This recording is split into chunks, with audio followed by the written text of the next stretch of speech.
संत है जो गुरु को कहते और हरि रूठे गुरु ठौर है, गुरु रूठे नहीं ठौर। जब गुरु अगर रूठ जाए तो मार्ग ही बंद हो जाता है। ये महत्व है। इसलिए कहते हैं ईश्वर भक्ति का मार्ग गुरु भक्ति से ही पर होकर जाता है। ये गुरु की महिमा है।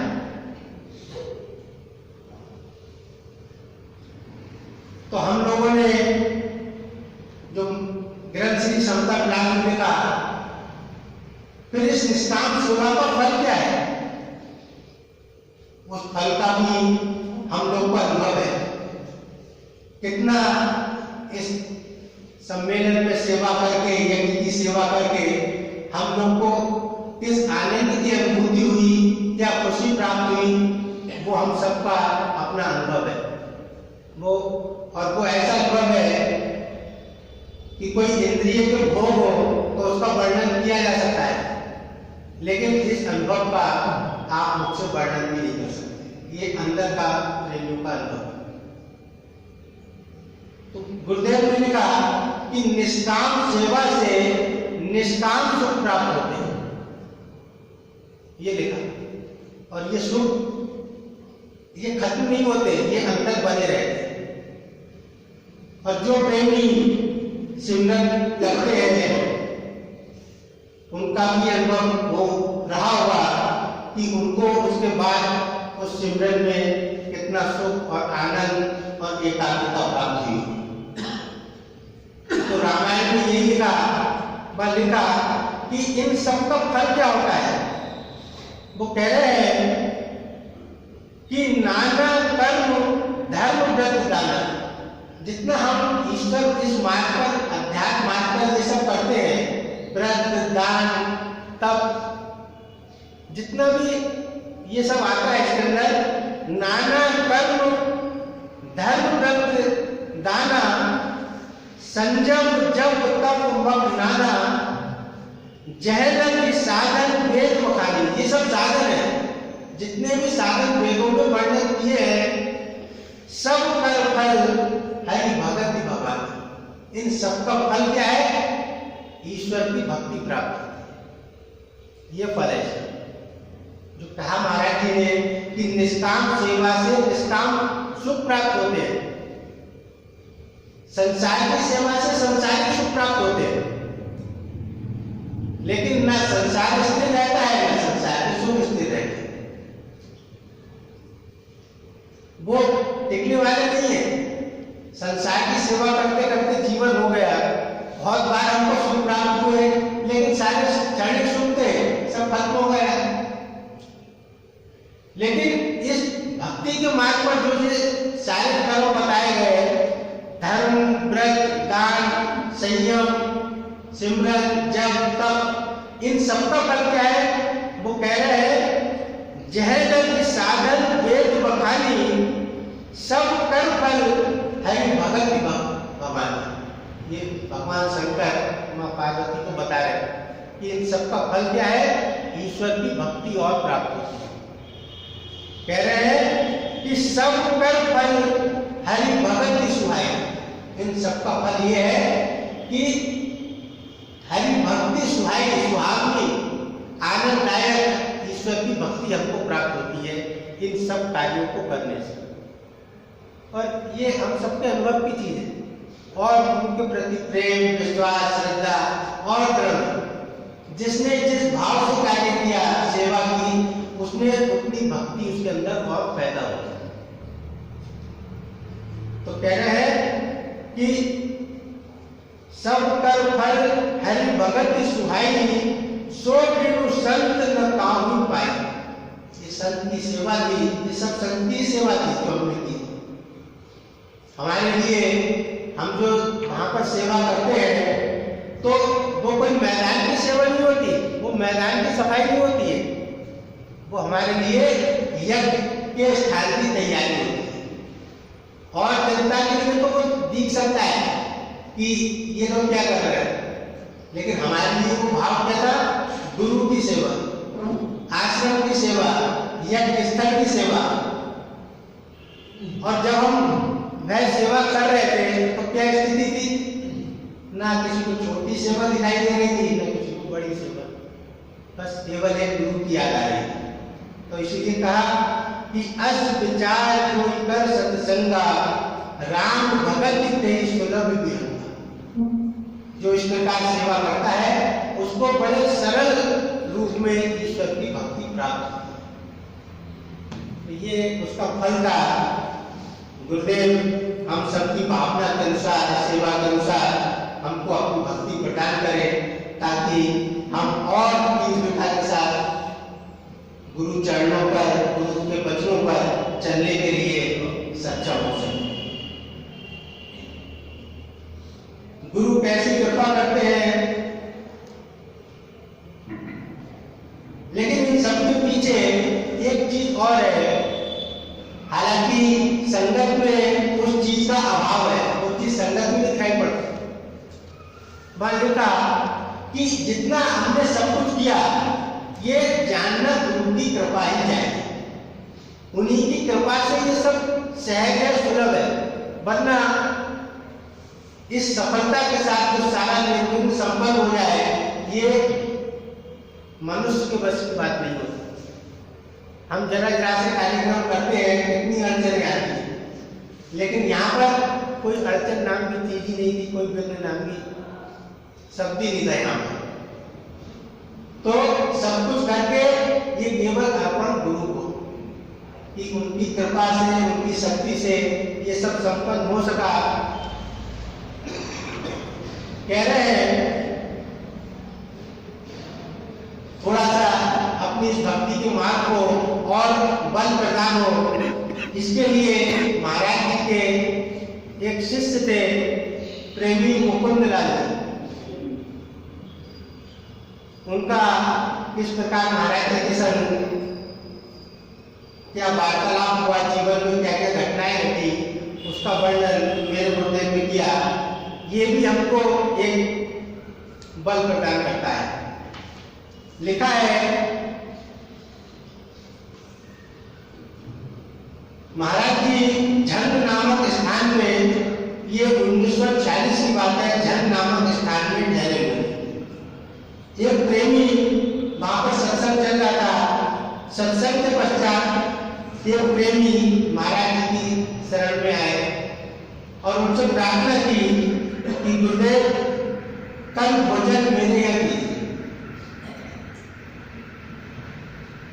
गुरुदेव कहते हैं प्रेमी इनका भोजन खत्म हो गया है, केवल चाय एक समय देते।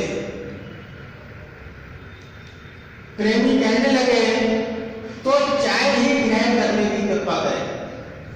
भोजन के लिए गुरुदेव ने मना कर दिया। गुरुदेव कहने लगे कि ये केवल चाय पीते हैं, तो प्रेमी ने प्रार्थना की तो चाय ही मेरे ग्रहण कर ले।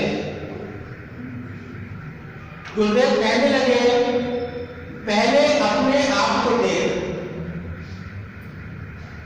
चाय तेरी तब पिएंगे जब तू फकीरों जैसा बन जाएगा। अंतर्यामी होते हैं सतपुरुष, वो उस प्रेमी के बारे में सब जानते थे। कभी मिले नहीं, लेकिन अंतर्यामी ईश्वर है, उनके बारे में सब जान गए। कहने लगे पहले अपने आप को देख, चाय तेरी तब पिएंगे जब तू फकीरों जैसा बन जाएगा या फकीरों को अपने जैसा बना लेगा। अच्छी तरह विचार करके फिर कहना। प्रेमी कहने लगे चाय को जरूरी पिलाऊंगा तभी शांति मिलेगी। कुछ लोग का स्वभाव होता है कि बात पर अड़ने का, एक तो खराब लाइन पर अड़े और एक अच्छी लाइन पर अड़ जाए तो कल्याण है। लेकिन गुरु की कृपा होनी थी तो वो इसी बात पर अड़ गए कि महाराज की चाय जरूर पिलाऊंगा, चाय को जरूरी पिलाऊंगा तभी शांति मिलेगी। सेवक जरूर इन चीजों को छोड़कर चाय पिलाएगा, क्योंकि गुरुदेव ने कहा पहले अपने आप को देख, तो वो इशारा समझ गए। और इशारा क्या था प्रेमी का नाम मुकुंद लाल था। शराब के साथ जुए का भी शौक था। कोयटा, अमृतसर और दिल्ली तक जुआ खेलने जाते थे। जुए से खूब दौलत कमाई थी, बड़ा सा मकान बना लिया था, आए दिन महफिलें जमाए रखते थे। गुरुदेव की डांट से कट से रास्ते भर एक ही ख्याल आता रहा कि क्या मैं इस काबिल भी नहीं कि किसी फकीर को 2 घूंट चाय पिला पाऊं। अब आज मैं अपने कार्यों पर सर मारे कि महसूस हो रहा था कि वास्तव में ये गलत कार्य है। उस दिन को याद करके कहने लगे, एक तो इस बात से हैरान था कि महाराज जी ने मेरी जिंदगी की बातें कैसे जानी। दूसरे, अपने पर बेहद ग्लानि हो रही थी। रात के अकेले अंधेरे में अकेला ही जा रहा था। केवल एक ही बात का ख्याल आ रहा था, क्या मैं इतना गया बीता हूं कि महाराज जी मेरी चाय भी ग्रहण नहीं करेंगे। सोचते सोचते पागल सा हो रहा था। एक ही जुनून था कि महाराज जी को चाय जरूर पिलानी। रास्ते में पहाड़ भी खड़ा हो जाए तो उसे भी तोड़ डाला। घर पहुंचकर खाना खाने को जी ना कर रहा था। रात भर बिस्तर पर करवटें लेते रहे। देह पसीने से तर हो रही थी। किसी प्रकार सुबह हुई, मन को चैन न था। दोपहर बाद फिर गुरुदेव से मिलने चल दिए। वहां गुरुदेव के लिए एकांत स्थान में टेंट लगवाने की बात चल रही थी। मुकुंद लाल जी ने टेंट लगवाने की आज्ञा मांगी। एक तो गुरुदेव ने खाना मना कर दिया, चाय मना कर दी। अब यहाँ पर गुरुदेव के रुकने के लिए टेंट लगाने की बात चल रही थी। तो मुकुंद लाल जी ने उसके लिए भी आज्ञा मांगी कि महाराज जी आज्ञा दें तो मैं व्यवस्था कर दूं, क्योंकि समर्पित है सब तरह से। गुरुदेव ने उत्तर दिया, तुम तकलीफ ना करो। यहाँ पर भी उनकी सेवा स्वीकार नहीं की। मुकुंद लाल कहने लगे, महाराज जी चाय भी आप इस सेवक की ग्रहण नहीं करते और ये सेवा नहीं करने देते। महाराज जी आप आए तो मेरे लिए है और सेवा कोई और करे। एक समर्पण का भाव आ गया है। गुरु की कृपा थी, इतना सब कुछ होते हुए भी जीवन में उनके अंदर ये भाव था कि महाराज जी मेरे लिए आए, मेरे कल्याण के लिए आए। गुरुदेव सुनते रहे, कोई उत्तर नहीं दिया।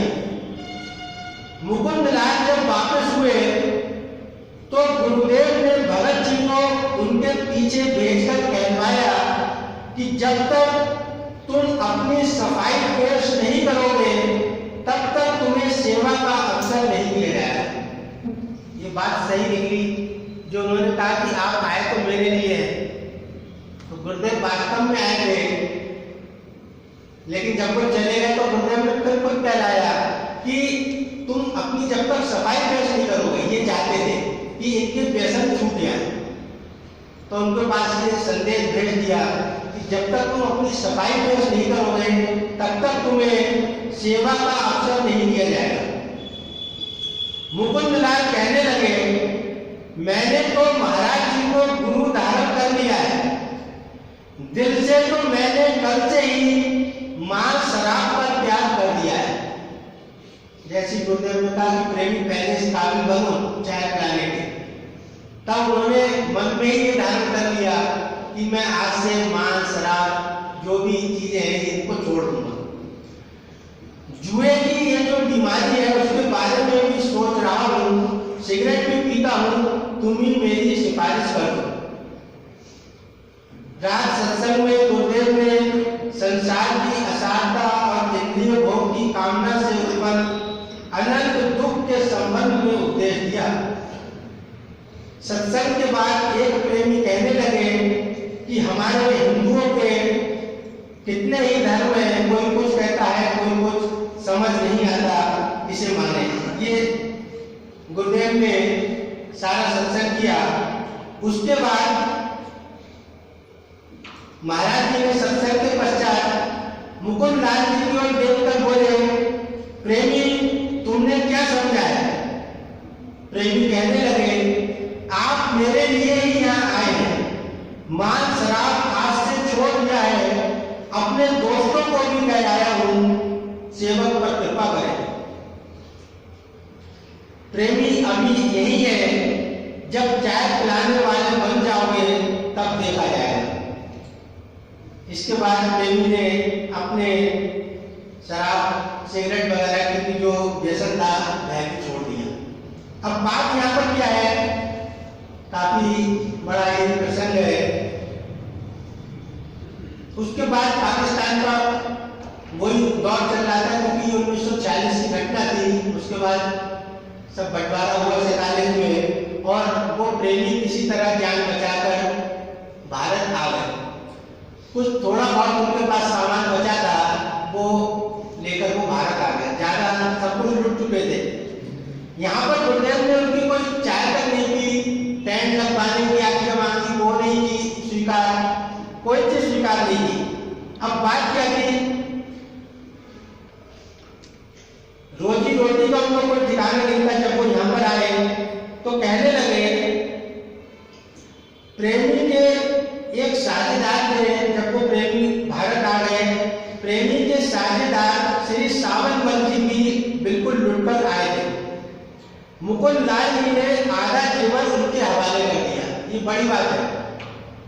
वो दोनों प्रेमी मुकुंद लाल जी और उनके पार्टनर थे साझेदार सावंतलाल जी, वो दोनों पाकिस्तान से यहाँ पर आ गए थे, कुछ भी नहीं था।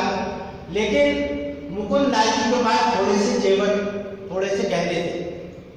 लेकिन उनके अच्छाइयाँ भी होती है व्यक्ति के अंदर, लेकिन उन्होंने उस तंगी में, जब रोजी रोटी का कोई साधन नहीं था, जो उनके पास जेवर बचाकर लाए थे, क्योंकि उनके साझेदार थे सावंतमल जी, तो उन्होंने आधे जेवर अपने पास से उनको दे दिए।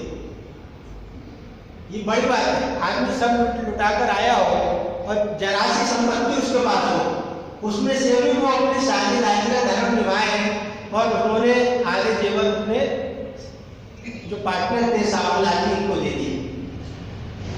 संकट में भी साझेदारी निभाई। भारत आकर प्रेमी ने क्षेत्र में कोई धंधा शुरू किया, लेकिन पैर न जम पाया। जो भी काम करते थे उसमें घाटा ही रहता था।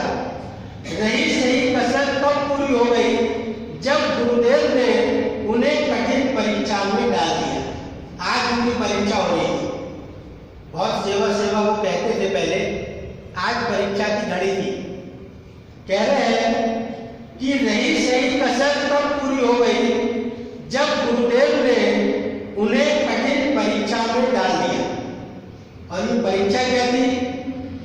श्री समता विलास और समता विज्ञान योग प्रकाशित करने की बात सोची जाती है। मुकुंद लाल जी को आज्ञा हुई कि बेबी को सेवा करें। आज उनको आज्ञा हुई सेवा करें, जब उनके पास कुछ नहीं था। गुरुदेव सेवा के लिए कभी ना कहते थे, किसी से नहीं कहते थे। आज उनसे कहा। लेकिन मुकुंद लाल जी को तो एक और परीक्षा से गुजरना था। प्रेमी ने भी कभी सेवा के लिए गुरुदेव से बहुत आग्रह किया था। बहुत बार कहते थे, गुरुदेव को सेवा का अवसर दीजिए, कुछ सेवा का मौका दीजिए। आज उनकी पहल प्रार्थना सुनी गई, सुनी तो गई, लेकिन अजीब हालत में। आज्ञा सुनकर प्रेमी घबरा गए। देने के लिए तो कुछ था नहीं। हाथ जोड़कर कहने लगे, महाराज जी, सेवक के पास देने के लिए कुछ गहने ही रह गए। थोड़े से गहने लाए थे बचाकर पाकिस्तान से, उसमें से आगे अपने पार्टनर साझेदार को दे दिए। थोड़े बहुत कुछ बचे होंगे और कुछ था नहीं। तो जब सेवा की बात आई तो कहने लगे, महाराज जी, अब और तो कुछ है नहीं, थोड़े बहुत गहने हैं, हाफ पैंट तो वो भी बेच दी। महाराज जी सेवक के पास देने के लिए कुछ गहने ही रह गए हैं, आज्ञा हो तो उन्हें बेच दी। गुरुदेव ने कुछ बेरुखी से कहा, हाँ आधे बेच दो। साथ ही किसी बात पर ऐसी डांट पड़ी कि प्रेमी तिलमिला हो गया। आज्ञा भी दी कि हाँ आधे बचे वो भी बेच दो, आधी रोटी थी किसी पे वो भी बोले दे दो। ये परीक्षा और उसके बाद डांट भी पड़ी। कह रहे साथ ही किसी बात पर ऐसी डांट पड़ी कि प्रेमी तिलमिला उठे, एक और जाकर कहने लगे सेवा तो मैं कर दूंगा लेकिन तेरे यहाँ कभी ना। ये था कि इसके अंदर अभिमान ना आए, तो इसलिए उसकी भी दवा दे। रामायण में लिखा कि सुनऊ राम पद सहज स्वभाव, जन अभिमान में राखे का। ये भगवान का स्वभाव है कि अपने भक्त का अभिमान सबसे पहले तोड़ते हैं। तो इसके अंदर ये अभिमान ना आ जाए कि देखो मैंने अपने गहने बेचकर सेवा की, ये अभिमान दूर करने के लिए कह रहे हैं ऐसी डांट पड़ी कि तिलमिला उठी। तो कह रहे हैं लेकिन और कौन सा ठौर था जहां जाते मानव मन की काली पलकों का कहीं अंत नहीं। ये अभिमान ना आ जाए। प्रेमी को स्वयं ही समझ में आ गई क्यों कि ये उन्हें ऐसी डांट क्यों पड़ी थी। सेवा और त्याग का अहंकार बड़ा पापी अहंकार होता है। ये था सेवा और त्याग का अहंकार बड़ा पापी अहंकार होता है। अनजाने में वह उनके मन में प्रवेश कर रहा था। गहने बेच दिए, लगभग कंगाल हो गए, मेरी मेरी कहना बंद करके गुरु शरण में आए, आशीर्वाद मिला, व्यापार चले। संसार की भी उनकी गुरु ने आशीर्वाद दिया और ईश्वर भक्ति का भी आशीर्वाद मिला। ये पूर्ण सदगुरु की शरण में आने का जीवन में लाभ प्राप्त होता है। ओम ब्रह्म सत्यम।